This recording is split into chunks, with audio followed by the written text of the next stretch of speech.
देखते हैं साथियों, वचन के साधन। कल चर्चा चली थी, अभिमानी शब्द कभी नहीं बोलना। आज और आगे बढ़ते हैं। कितनी महत्वपूर्ण है ये वाणी हमारे जीवन में, सबके जीवन में। एक आश्रम में चर्चा का विषय है, इस संसार में सबसे शक्तिशाली वस्तु क्या है। 10-12 शिष्य बैठे हुए हैं, आपस में चर्चा कर रहे हैं। कोई कुछ कहता है, कोई कुछ कहता है, कोई कुछ कहता है, इत्यादि इत्यादि। किसी निर्णय पर नहीं पहुंच सके। चलो गुरु महाराज से पूछते हैं। वे 10-12 के 10-12 लड़के ब्रह्मचारी हैं, वहां पढ़ने वाले हैं, पराविद्या पढ़ने वाले हैं। गुरुकुल है ये, आश्रम है ये। गुरु महाराज के पास जाके अपना प्रश्न रखा। कहा, महाराज, पिछले कई घंटों से हम चर्चा कर रहे हैं कि इस संसार में सबसे शक्तिशाली वस्तु क्या है। हम किसी निर्णय पर नहीं पहुंच पाए। मेहरबानी करके हमारी समस्या का समाधान करिए। मूर्ख कहीं के, आचार्य ने डांटा। बेवकूफ, मूर्ख, समय बर्बाद कर रहे हो। ये कोई चर्चा का विषय है? कोई वेदों पर चर्चा करते, आप गीता जी पर चर्चा करते, इस अध्याय पर चर्चा करते, इस श्लोक पर चर्चा करते, इत्यादि इत्यादि। खूब डांट मारी। शिष्य कहीं मन ही मन चर्चा तो उसी से मिलती जुलती थी। हम कोई किसी फिल्म की चर्चा तो नहीं कर रहे थे। हम किसी संसारी बात की चर्चा तो नहीं कर रहे थे। हम किसी घर गृहस्थी की चर्चा तो नहीं कर रहे थे। मन ही मन ये सोच रहे हैं, पर लेकिन गुरु महाराज के सामने बोले कौन? आंखें सबकी लाल हुई हैं, होंठ फड़क रहे हैं, मानो क्रुद्ध तो हैं लेकिन क्रोध को पीते जा रहे हैं। गुरु महाराज वहां से उठे और शांत भाव से अपने चले गए। अच्छी डांट लगा के उठ के चले गए।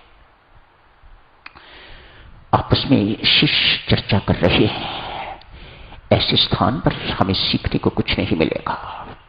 चलो इस स्थान को छोड़ते हैं, किसी दूसरे गुरुकुल में जाते हैं, जहां ऐसा गुरु ना हो, जहां ऐसा व्यक्ति ना हो, जहां ऐसा आचार्य ना हो जो हमें समझ ही ना सके, इत्यादि इत्यादि। ये आपस में चर्चा हो रही है। मुस्कुराते हुए गुरु महाराज आए हैं। शाबाश बेटा, बहुत सुंदर, बहुत सुंदर। थोड़ा सा भी अवकाश आपको मिलता है, उस समय में भी आप सात्विक चर्चा करते हो, सत्य पर चर्चा करते हो, परमात्मा पर चर्चा करते हो, किसी सद्गुण पर चर्चा करते हो, किसी अच्छे विषय पर चर्चा करते हो। मुझे आप पर गर्व है। चेहरे खिल गए, गुस्सा हवा हो गया, आंखें बिल्कुल ठीक ठाक हो गई। अब गुरु महाराज ने कहा, देखा बेटा, यही है सबसे शक्तिशाली वस्तु इस संसार में, जिसे वाणी कहा जाता है। मित्र को शत्रु बनाया जा सकता है, शत्रु को मित्र बनाया जा सकता है। किसके माध्यम से? इस वाणी के माध्यम से। इतनी शक्तिशाली का उपयोग साधकजनों गुरु महाराज उन शिष्यों को बता रहे हैं। इतनी शक्तिशाली वस्तु का उपयोग करना सीखना चाहिए। इसका कहीं दुरुपयोग न हो, इसका सदुपयोग होना चाहिए। सो गुरु महाराज की वह शिक्षा हम सबके लिए भी। मीठा बोले साधकजनों, व्यंगात्मक न बोले, सरकास्टिक न बोले, प्रेम पूर्वक प्रेम की चाशनी में घोल के शब्द बोले, नाप तोल के बोले, कम बोले, इत्यादि इत्यादि। इस सब वचन के साधन हैं जो स्वामी जी महाराज ने वर्णन किए हैं। एक अन्य गुरुकुल की बात है। जितने भी विद्यार्थी थे, हर एक को बारी बारी भिक्षा लेने के लिए जाना पड़ता। नियम था, गुरु महाराज की इंस्ट्रक्शंस थी, दिन भर नगर में गांव में घूम के भिक्षा मांगना। एक मुट्ठी चावल या एक मुट्ठी आटा, एक मुट्ठी दाल, इससे अधिक किसी से भिक्षा नहीं लेनी।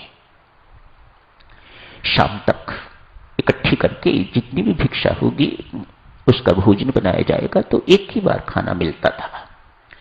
कोई स्ट्रिक्ट आचार्य होंगे जो स्वयं भी एक ही बार खाते और शिष्यों को भी एक ही बार खाने को मिलता।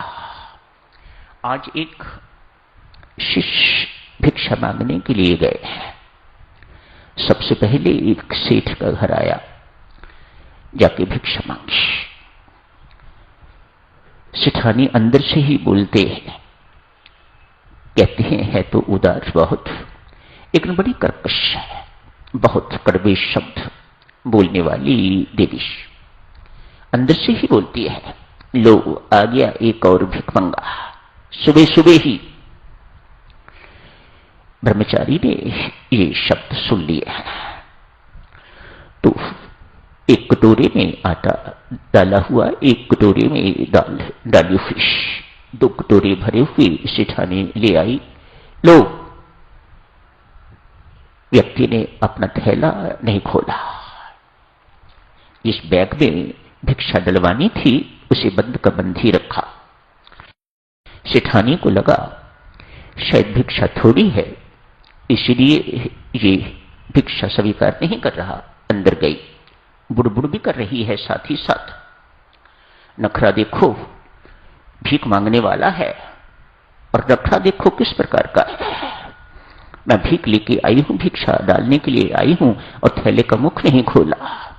अब की बार बड़े थाल में डाल के आटा भी डाला हुआ है, दाल भी डाली हुई है। भिक्षा देने के लिए आई ब्रह्मचारी ने फिर थैला नहीं खोला। फिर अंदर गई, जाके कुछ पैसे भी डाल लाई, कुछ रुपये भी डाले। कहा इतनी भिक्षा मैंने कभी आज तक किसी को नहीं दी, लेनी है तो लो, नहीं तो जाओ आगे। ब्रह्मचारी बालक हाथ जोड़ के कहता है, सेठानी जी मुझे इतनी भिक्षा नहीं चाहिए जितनी आप दे रही हैं। मुझे आदेश है, एक मुट्ठी आटा, एक मुट्ठी दाल, इतनी ही चाहिए। आप भी इतनी ही दीजिएगा, पर तब लूंगा जब मीठा बोल के देंगी, नहीं तो इस रोटी का, इस आटे से बने रोटी का स्वाद ही नहीं बिगड़ेगा, ये और रोटियों का स्वाद भी बिगाड़ेगी। देखो देवियों, कटु भाषा, कटु वचन कितना प्रभावी है। मैं दूसरी रोटियों का भी स्वाद बिगाड़ना नहीं चाहता।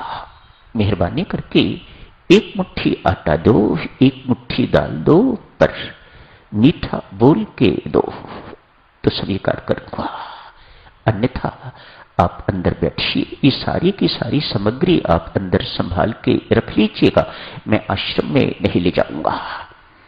हम आश्रमवासी वहां पर बड़े गरीबी के दिन गुजारते हैं, बड़े अच्छे दिन गुजारते हैं। हमारे विचार सबके सात्विक हैं। हम वहां पराविद्या सीखने के लिए आए हुए हैं, सेवा करने, प्रेम करना सीखने के लिए वहां आए हुए हैं, इत्यादि इत्यादि। हम नहीं चाहते कटु शब्दों के कुसंस्कार हमारे आश्रम में प्रवेश करें। तो देवी सज्जनों, आज यही समाप्त करने की इजाजत दीजिएगा। जारी रखेंगे चर्चा को कल भी। धन्यवाद।